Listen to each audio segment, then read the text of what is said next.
In this video, you'll learn about the inline width in Elementor.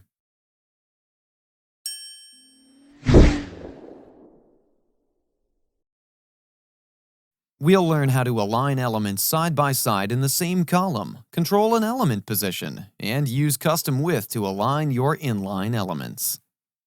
I'm already here, but if you need help editing the page with Elementor, we have a video where you can learn that as well. I'll link it in the description below, or you can also click on the eye icon in the top right corner of your screen to view the video. Now, I have two buttons here. I want to set them in a line. You cannot simply use the drag and drop functionality. It doesn't work. To set these buttons in line width, simply go to the button settings, then under the Advanced tab, expand Layout Settings. Here you can see the width. Simply select Inline Width from the drop-down menu. Similarly, repeat the process for the second button as well.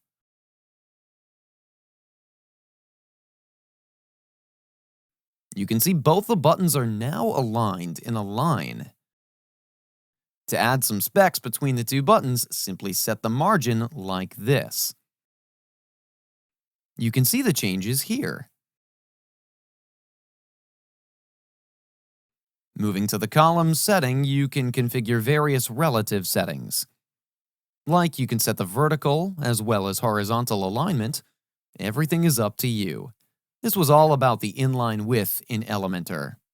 That's it for today's video. If you have any questions or comments, please leave them in the comments section below. And if you like this video, please click on the like button. If you're new to our channel, hit the subscribe button and ring the bell icon so that you don't miss any of our future videos.